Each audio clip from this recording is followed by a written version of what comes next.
On today's show, we break down LeBron and Wade's final game against each other and discuss the Kings' Garden comments. our farewell tour's overkill. Should the Lakers trade for Ariza? Can Nick Young's swag help the Nuggets? And we debate which team is most in need of a win tonight on NBA TV. It's Tuesday, December 11th. The Starter starts now.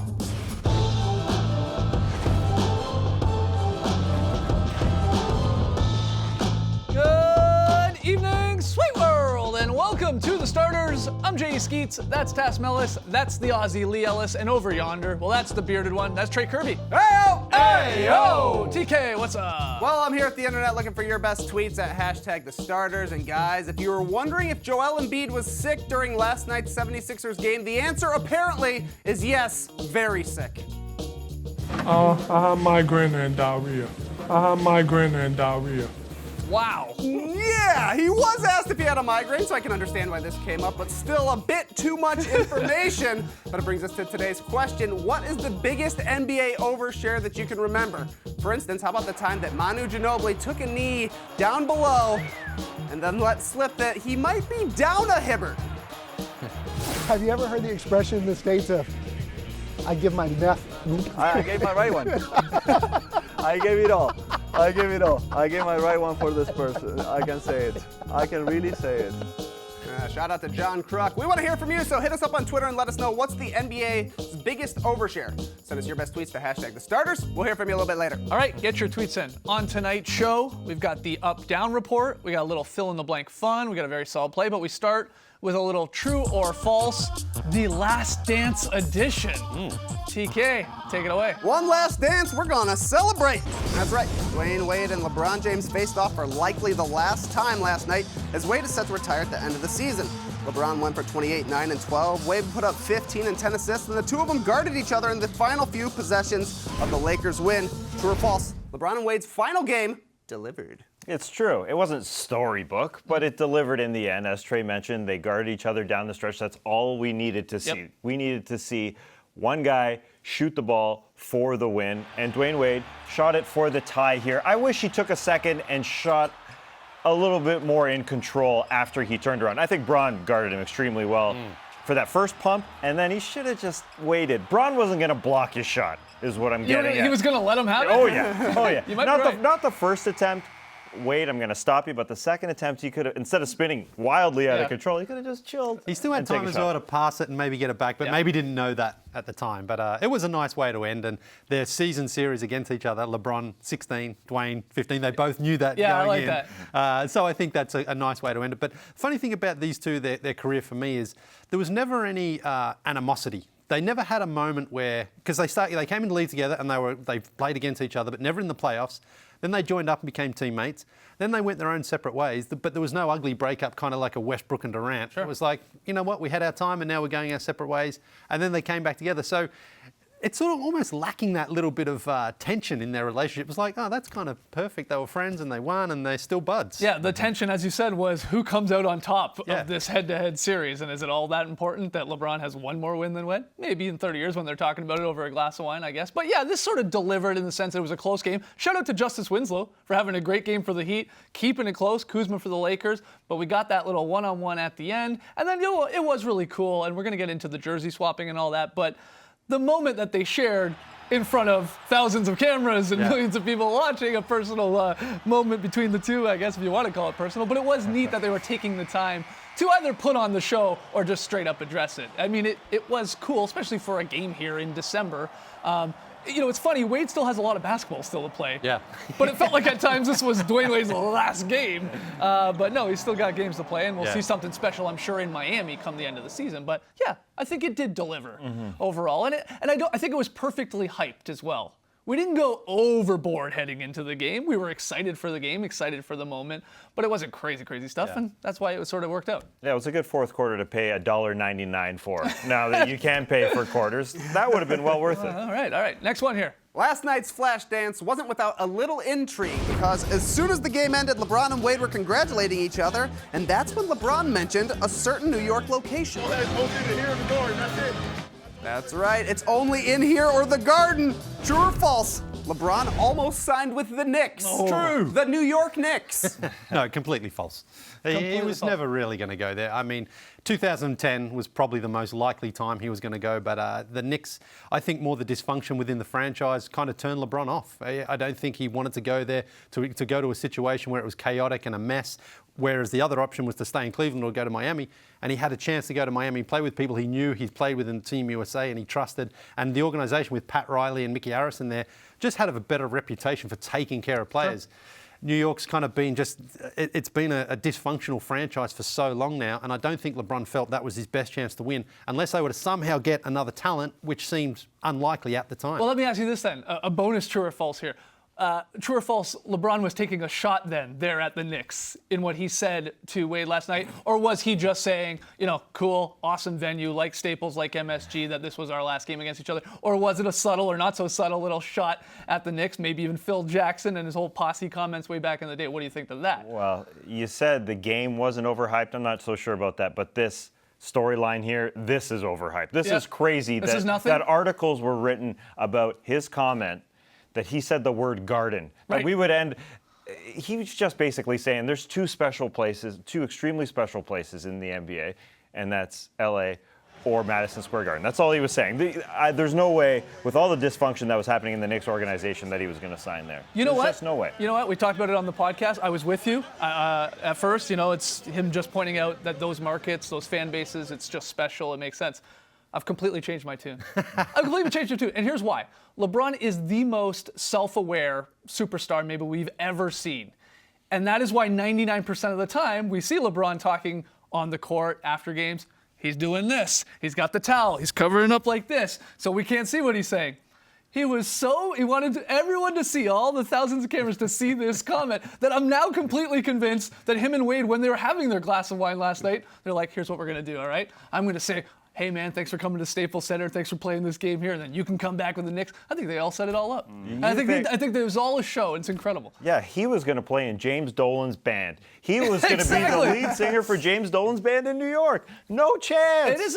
But is that not, I'm exaggerating, but again, they usually do sort of. No. Yeah, but they had to keep it open the way they set this game up. And he wasn't really prepared for that comment. Wade set him up with maybe. Yeah, he wasn't that 100% ready for the media LeBron right there. Well, it's just shocking because he always is. But it's amazing the Knicks fans can take a loss on a night they're not even playing, because that is a gut punch to Knicks fans going, oh, what if?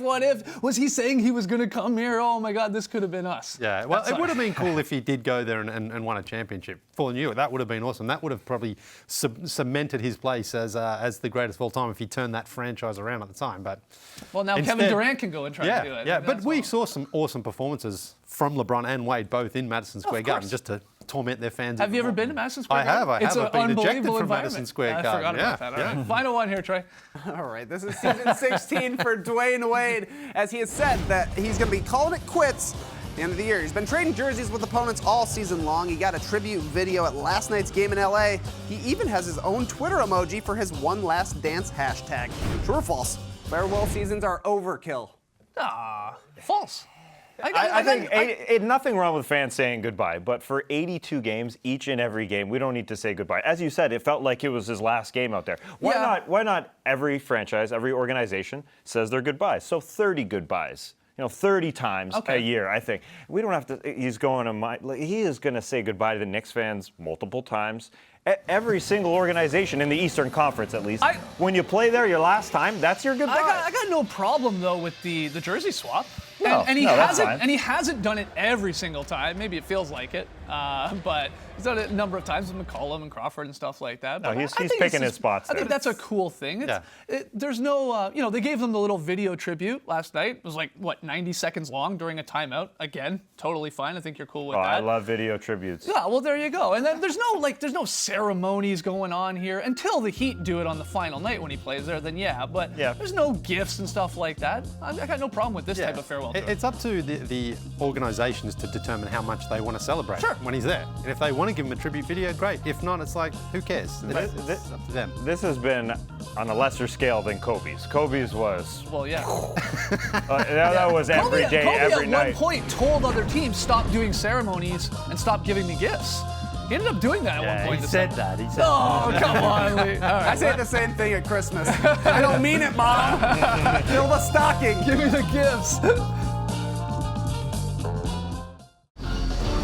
Right into the up-down report. First one, guys, according to ESPN's Woj, the Lakers are trying to trade for veteran Suns forward Trevor Ariza. The trade could include Kentavious Caldwell-Pope going to possibly a third team, with Phoenix reportedly asking for a point guard and a draft asset in return. Now, neither of these guys can be traded until December 15th, Ariza or KCP, but are you up or down on the Lakers trying to acquire a guy like Trevor Ariza? Go get him. Go get him. Go Thumbs get up him. across the Look at board. these. hard to see what the downside is for the Lakers. If it cost them KCP and maybe some sort of future second-round pick or something like that, do it. Because the Lakers, this is not just a season where they just want to do okay. They really want to contend. And the West outside of the Warriors is kind of open right now. Ariza's a veteran. He's been there. He's won a championship. They know what they're getting. Why wouldn't you go get him if he's available? I just like the idea of a LeBron teammate and James Jones, who went to a million finals with him, finally getting a job in a front office, and he just keeps hooking LeBron up with pieces that the team needs to get a little bit better and maybe make another finals. It's the perfect plan. And honestly, Trevor Ariza would fit perfect. Like Zach Lowe over at ESPN said, you never worry about him. When he's on your team, he'll make enough threes and guard his guy. Perfect. So will James Jones get a ring if the Lakers go on and Oh, win the wow, championship? interesting. Ooh, covert ring. I think it's in. Yeah, I'm up on that too. You like it? Yeah, he's on his own. He doesn't make them a championship contender, but they plan on getting another star. And then alongside a star, he is absolutely perfect. He is the guy you don't worry about, and he makes winning teams good, but it's not going to make a big difference on a Phoenix Suns team. He has to play with great players around him. All right, next one. The Denver Nuggets signed Nick Young on Monday. Financial terms were not disclosed, but the Nuggets said they signed Swaggy P to the injury hardship relief exception, which is granted by the NBA. The injury bug has been brutal to Denver's starters. They're currently without Will Barton, Gary Harris, and Paul Millsap. Guys, are you up or down on the Nuggets signing Swaggy P?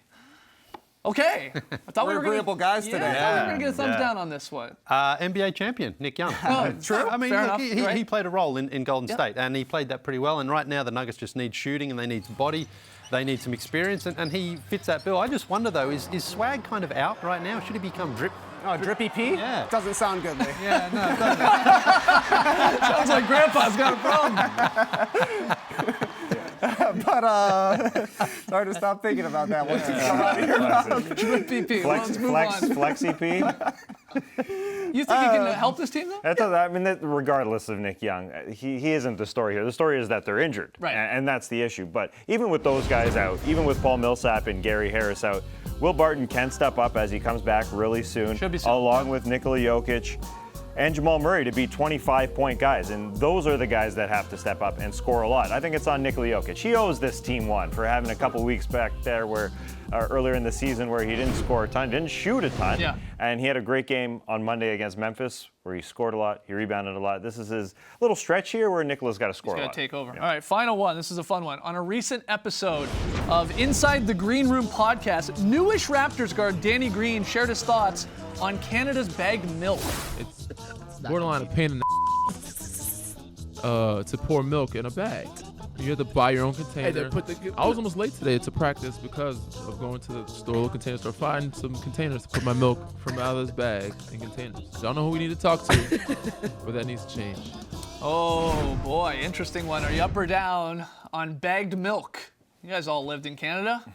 What's Whoa, okay. The one true Canadian says no problem with Yeah, it. there's nothing wrong with it. First of all, it's not all over Canada. Yeah, that's It's a good really point. an That's a good Ontario point. That's a thing. good point. But this is bagged milk. You throw it in a plastic container, you snip off the tops, and there you got it. Instead of buying a carton each and every time, how much waste is a carton that you buy each and every time? You might say, oh, you can recycle it. Yeah, do people recycle? No, they don't. Do you have proper recycling Thumbs systems? up on recycling. It's good for the environment. Listen, here in Turner Broadcast Studios, not to call out Turner Services, but we have blue bins. Do those get recycled? Doubt it. We got to do something about that, So Turner. what's your problem? No, Danny Green's right. It is a pain in the backside because sometimes when you're transferring it into that little jug and towards the end of it, when you pull it out, you spill it, it goes everywhere. And furthermore, You're not Danny doing it Young, right. Danny Green said he was almost late to practice. He might have got a fine. He might have been suspended by the team. And this might have cost him a All over some fortune. milk. Because of bagged milk. How long has he been in Canada that he's just Not long sharing this enough. now? That he Yeah. didn't have the container for the milk. It's the first thing He you just get. got there. Yeah.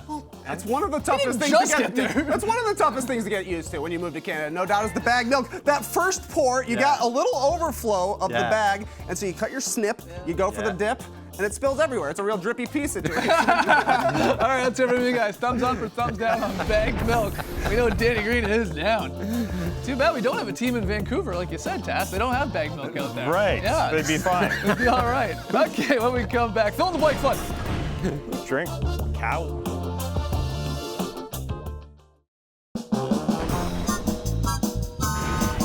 Hey, that fun, quirky music means it's time for fill in the blank. Let's go. Let's have fun. Shout out to Ernie Banks. We got 2 bangers for tonight's NBA TV doubleheader. Blazers Rockets gets things started here on the network at 8 p.m. Eastern. They're followed by Raptors Clippers at 10:30. It's going to be a long night, so stock up on some energy and fill in the blank. The team most in need of a win tonight is blank. I think it's the Blazers. They were second in the conference only a few weeks ago. Now they're 7th. They have won a couple in a row, but I'm worried for them for teams like the Jazz, the Pelicans, the Rockets, even the Spurs and the Wolves. They're on the outside of the playoffs looking in at the Blazers at the 7th spot, ready to snatch up that spot. Like the old saying goes, a loss in December is like a loss in April. You can't be losing these games. They've just fallen off a lot. The West is extremely tough. What happens to these Blazers if they miss the playoffs? This team could blow up, and they've got to start winning these games now. Well, I'm going with their opponent tonight, the Rockets. They have to get their season back on track here because they've had a few false starts, and it's kind of almost desperation time for them. I think they still make the playoffs, but this is their championship window season right now. They have to contend. This is not just let's make the playoffs and build towards something. Chris Paul's getting a little bit older. We're starting to see some sort of decline in his game.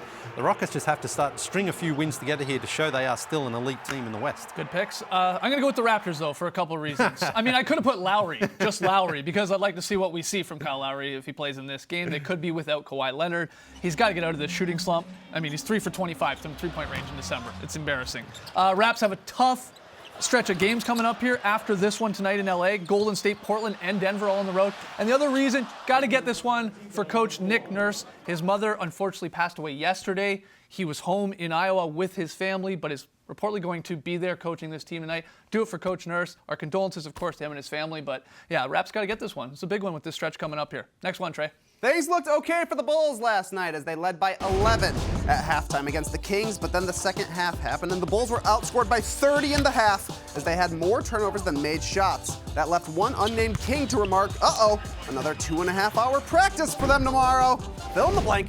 The Kings making fun of the Bulls is blank. Ooh, okay, go ahead. Fair game. I mean, no one feels sorry Fair for... dinkum. Fair dinkum, yeah, Dink's fair. No one feels sorry for anybody else in the NBA. It's such a tough business that you have to go out and win. And when a team is down, you've got to basically keep them down. And the Kings know what it's like to be humiliated like the Bulls are right now.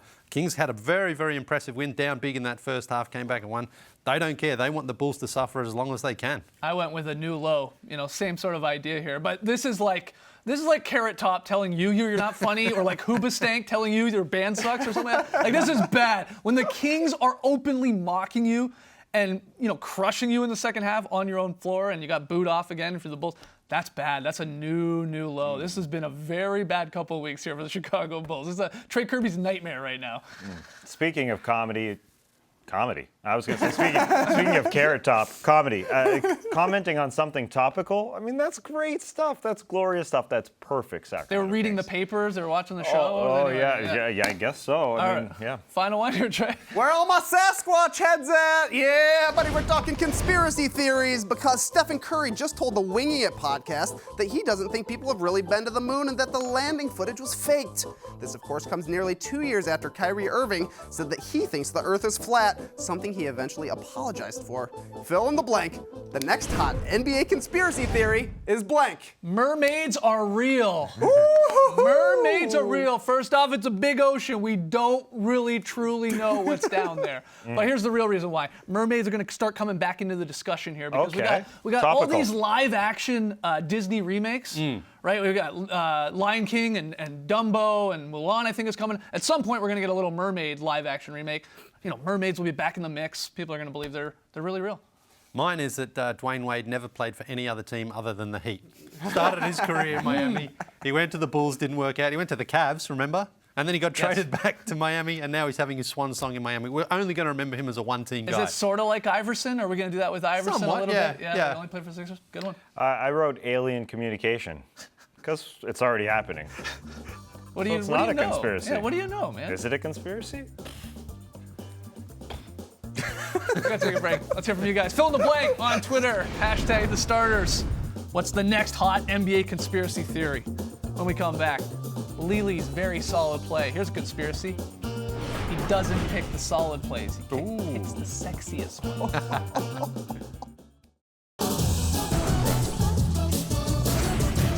We asked you, what's the biggest NBA overshare? You hit us up on Twitter, hashtag the starters.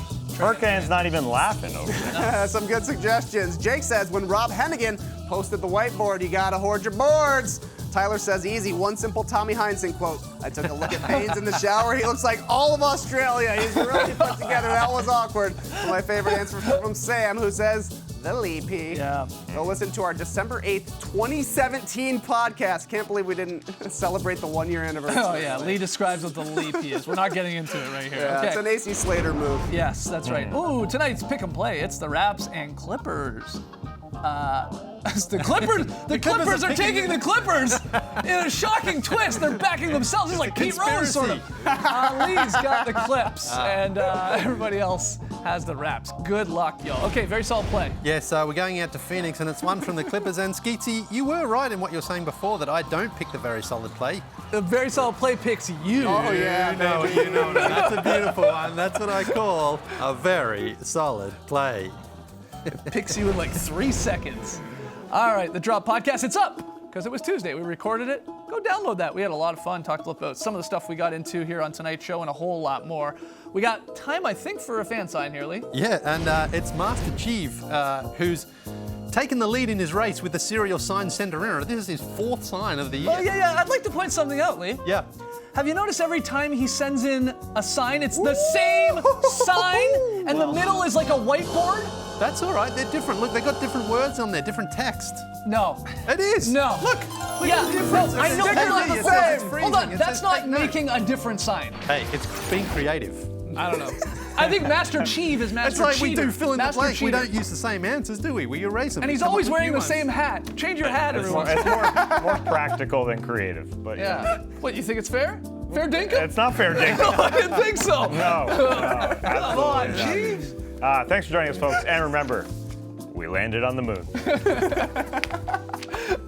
Embrace the night, people. Jamario?